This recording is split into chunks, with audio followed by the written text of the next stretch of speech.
Operation সিন্দুরে পাকিস্তানকে ধুয়ে দিয়েছে ভারত। আকাশপথে যেমন জবাব দেওয়া হয়েছে, তেমনি সব দিক থেকে প্রস্তুত থেকেছে সেনা, নৌসেনা।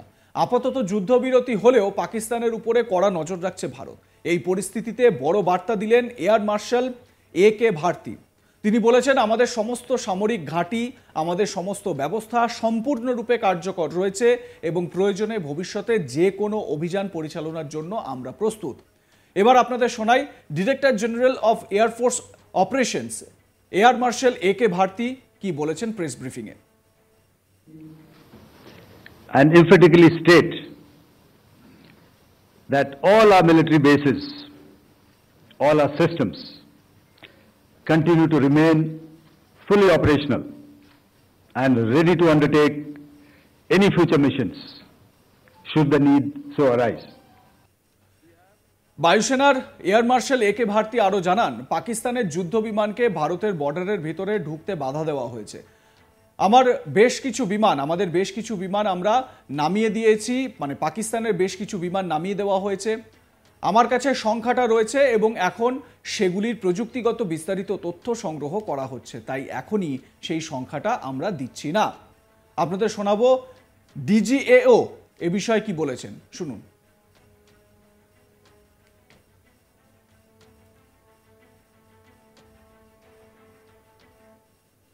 From coming inside our border, all right. So we do not have the wreckage with us, but definitely we have downed a few planes. Numbers, we would not like to hazard a guess out here. Okay, I have the numbers. Okay, and we are getting into the technical details of it to establish it. So I would not like to put a figure at this time, but definitely there are losses from their side which we have inflicted. অন্যদিকে vice admiral AN Pramod, যিনি director general of Naval operations, তিনি বলেন, আমাদের বাহিনী আরব সাগরে নির্ধারক ভঙ্গিতে মোতায়েন ছিল এবং করাচি সহ সমুদ্র এবং স্থলে নির্বাচিত লক্ষ্যবস্তুতে আঘাত করার জন্য সম্পূর্ণ প্রস্তুত ও সক্ষম ছিল। তিনি আরও বলেন, ভারতীয় নৌবাহিনী সম্পূর্ণ সময় ধরে নিরবিচ্ছিন্নভাবে সামুদ্রিক ক্ষেত্র সম্পর্কে সচেতন ছিলেন এবং পাকিস্তানি ইউনিটগুলির অবস্থান ও গতিবিধি সম্পর্কে সম্পূর্ণরূপে অবগত ছিল নৌসেনা বাহিনী। এবার আপনাদের শোনাবো ভাইস অ্যাডমিরাল AN প্রমোদ কি ব্রিফ করেছেন, শুনুন। Our forces remained forward deployed in the Northern Arabian Sea in a dissuasive and deterrent posture with full readiness and capacity to strike select targets at sea and on land, including Karachi at time of our choosing.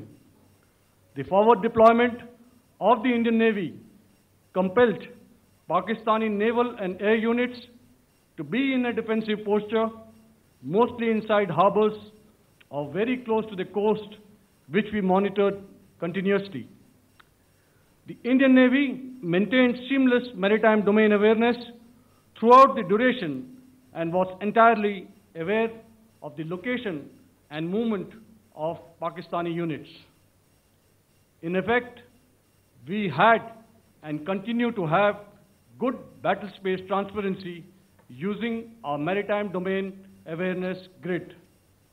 As you are aware, our response has been measured, proportionate, non-escalatory, and responsible from day one.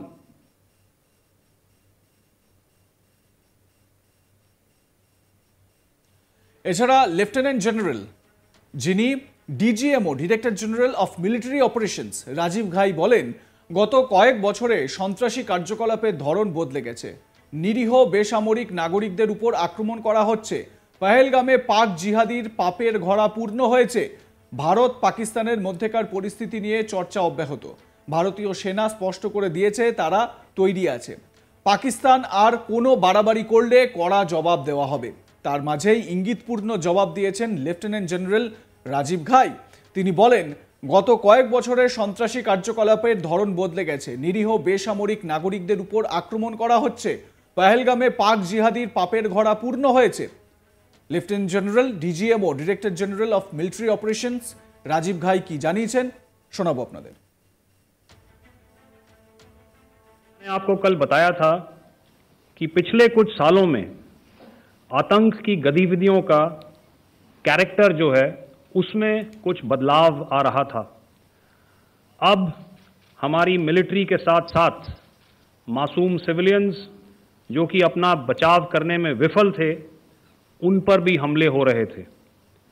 2024 में Jammu sector में शिवखोरी मंदिर को जाते हुए यात्री और इस साल अप्रैल में पहलगाम में मासूम पर्यटक इस खतरनाक ट्रेंड के विशेष उदाहरण हैं। पहलगाम तक पाप का ये घड़ा भर चुका था। उसके बाद जो हुआ उसके बारे में हम कल विस्तार में बातचीत कर चुके हैं।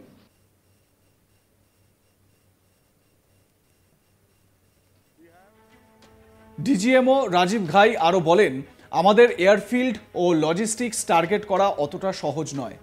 আমি দেখলাম বিরাট কোহলি টেস্ট ক্রিকেট থেকে অবসর নিয়েছেন। সে আমার অন্যতম প্রিয় খেলোয়াড়। 1970-এর দশকে অ্যাশেজ সিরিজে অস্ট্রেলিয়া ও ইংল্যান্ডের মধ্যে ম্যাচ চলাকালীন দুই অস্ট্রেলীয় বোলার ইংল্যান্ডের ব্যাটিং লাইন আপকে ধ্বংস করে দেয়। তখন অস্ট্রেলিয়ানরা একটি প্রবাদ দেয়, ashes to ashes, dust to dust, if Thommo don't get ya Lillee must. এই কথার মধ্যে একাধিক স্তর আছে। যদি ভালোভাবে লক্ষ্য করেন বুঝতে পারবেন আমি কি বোঝাতে চাইছি। এমনকি যদি কেউ সব স্তর অতিক্রম করেও আসে তবুও এই গ্রিড সিস্টেমের কোনো না কোনো স্তর তার উপর আঘাত হানবেই। রাজীব ঘাই খুব সুন্দর উদাহরণ দিয়ে এই বিরাট কোহলির অবসর ঘোষণার বিষয়টিকে সামনে রেখে সুন্দর একটা উদাহরণ দিয়ে কি বলেছেন শোনাবো আপনাদের। फील्ड या लॉजिस्टिक इंस्टॉलेशंस को टारगेट कर पाए। ये जो डायग्राम आप अपने सामने देख रहे हैं, ये मुझे एक इंसिडेंट की याद दिला रहा है और मैं आपको इस उदाहरण के ज़रिए से एक ये एस्पेक्ट हाईलाइट करना चाहता हूँ। जब मैं स्कूल में था तो तकरीबन मेरे ख्याल से ये 70 का दशक था और उस समय इंग्लैंड और ऑस्ट्रेलिया के बीच में, आज शायद क्रिकेट की बात भी करनी चाहिए क्योंकि मैं देख रहा था कि विराट कोहली ने टेस्ट क्रिकेट से रिटायरमेंट ले ली। कई भारतीयों की तरह वो मेरे भी फेवरेट क्रिकेटर हैं। तो 70 के दशक में ऑस्ट्रेलिया और इंग्लैंड की फेमस एशेज सीरीज चल रही थी और उस समय ऑस्ट्रेलिया के दो बहुत तेज गेंदबाज जो कि क्रिकेट हिस्ट्री में बड़ा उनका नाम है, जेफ थॉमसन और डेनिस लिली, उन्होंने अंग्रेजी बैट्समैन और उनकी बैटिंग लाइनअप को तहस नहस कर दिया था। और ऑस्ट्रेलियंस ने उस समय एक कहावत निकाली थी, that from ashes to ashes and from dust to dust, if Thommo don't get here then Lillee surely must. और अगर आप इस लेयर को देखें तो आप समझ जाएंगे कि मैं आपको क्या बताने की कोशिश कर रहा हूं।